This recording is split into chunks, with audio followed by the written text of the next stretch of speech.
Efficiency is definitely close to the top of the list. I think that's what separates you hearing the music and you not hearing the music. We all have friends that are so talented at something, but it's just like, oh, the world may never know.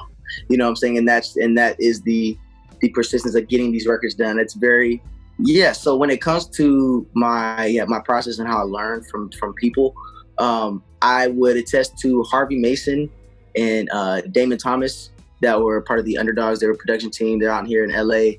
When I was in the group IM5 that I was with, we worked with them. And I mean, these dudes have done, every artist, just look them up, the Underdog. Anything from Chris Brown, Mariah Carey, there's so many soundtracks, so many, they're just plaques. And I remember being at that studio and just seeing how efficient they were. And to be able to, I think I come up with the best records that I'm going to make in that moment. That's why I really feel confident about the stuff that I put out. Because if I put it out, that is the best stuff I have right now in this moment. And I think it's because I take my personal opinion out of the way. It's like I start with my natural vibe because I want it to be natural. But then from there, it's really not being sensitive to what's good and what's not. I try to make the best record. And I think that's what I learned from a lot of these OGs in the game with these multi-platinum producers and things like that. It's like, yo, all that creativity and fun is nice, but are we trying to make some money? And are you trying to prove to yourself that you can do something better than the idea you walked in here with? And it's like a recipe is only amazing on paper, but if you can't put it out, you can't make that cake, the recipe doesn't matter. So I think it's just been me getting to the kitchen, which is the studio. People say to go cook up, you know what I'm saying? Like getting in the kitchen, going to cook up and using these ingredients that I've gotten, these other recipes from those producers, from these songwriters, even some indirectly through the Jill Scotts that I've listened to, or the Frank Oceans, or the James Fauntleroys. They're giving me recipes and ingredients that they didn't have to intentionally hand to me, but me being a smart cook, I can smell that in the air. I'm like, all right, okay, that's what that is. That's that ingredient and things like that. So it's just never stopping the want to be a student. I think even the greats are still students of whether it's themselves at this point or other people. Just my ear, always striving to sound the best despite my own lack of drive or efficiency. It's like, yo, you chose to do this. You're a firefighter. You're going to get into the burning house and then be like, I don't want to do this no more. Like, nah, you got to do your job. So that's been my process. And I think the sky is limited is for me when it comes to that, because I don't have a cap. I'm not like, oh, I don't want to try this, or I don't want to do this, or I don't want to rap. I'm gonna rap, I'm gonna sing, I'm gonna produce, I'm gonna do whatever I want to do. You know what I'm saying? So yeah. It's just like even what we're trying to do in this world right now. Everybody's trying to be equality. Everybody's equal. Everything. The music, if we also look at it, is also a cultural thing. In hip hop, we have made hip hop a group of people. We've made country a group of people. It isn't it? So if we also want to see change with our people and who's kicking it with who, and you want to see multiculturals all kicking it in the same room, well, we got to listen to the same music. The music is what separates us. So you're going to see a great change, and you're going to, for the conversation that we're having, we're seeing the change, and it is a good change. I think some people that are so stiff in their thoughts about what is true, what is not, what's genuine is not, they're maybe lacking to find what's true to them, because I don't care what nobody else does, because even if they don't, it might sound fake to me. That might be the realest thing to them. You know what I'm saying? So I can't knock that. I can't knock their experience. I can't knock their own music that they are putting out. But I think it's a beautiful thing that's happening, and I think it's also allowing people like me and other hybrid artists to come up in a certain way. I do not want to have a song, even if I'm rapping the whole song, you're going to have harmonies, you're going to have this. And it's like, I say it's like the cherry on top, or it's just the button that I need as a listener. When it comes to all those extra things, I make the song, okay, this song is for the people. Okay, now what do I need to do to make me happy so that every time I hear it, I'm not bored?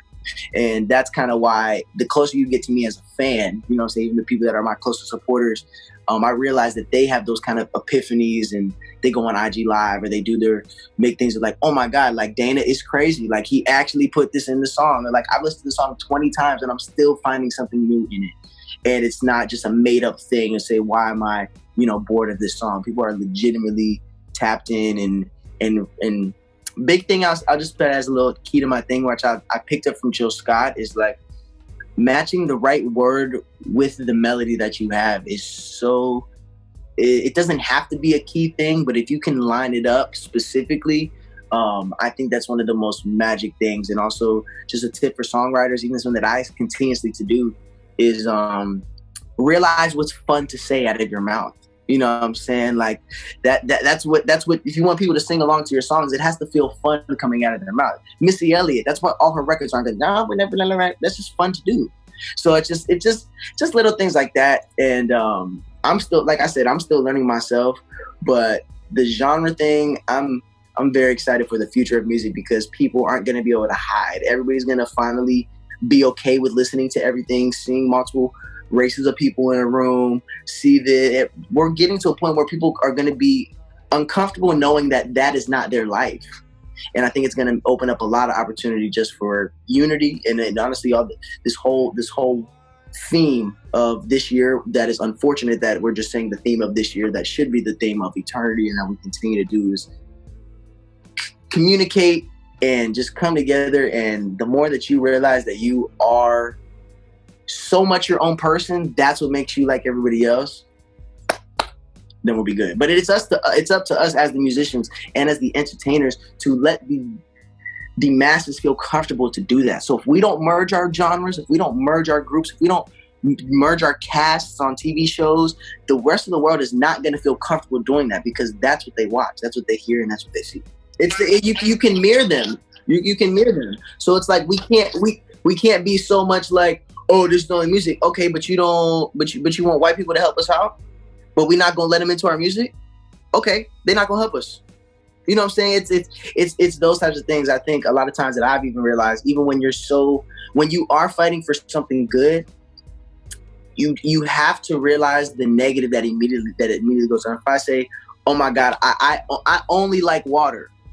The fact that I just said the word only, even though I'm from water, we know is so amazing for you, blah, blah, blah, blah, blah. I immediately shunned a negative on something else. And that negative might be somebody else's positive. So we can't be we have to maneuver and massage what we're trying to get done correctly, because some people are stiff to the idea. So you got to work them in there. And that's where just being an activist, or anybody who's trying to fight for change, and the people that are successful at it, I think realize the certain amount of patience that you have to have with the drive. You know what I'm saying? You have to have both, because a lot of people, especially if it is something for good, and people might not even realize they're thinking something negative, or just not using everything that they have in the best way. So even if you're telling somebody something good, it could come across as a cold shoulder to somebody who you're trying to help. So it's also being aware of how and when and how strong you're going to help somebody, because it actually might hurt them. They might not be able to hear you correctly. And yeah, I mean, that's just part of my job as an entertainer, and musicians that I'm around. I'm blessed to have very strong creative minds, and that, allow me to just speak my voice and allow us to come together and do certain things.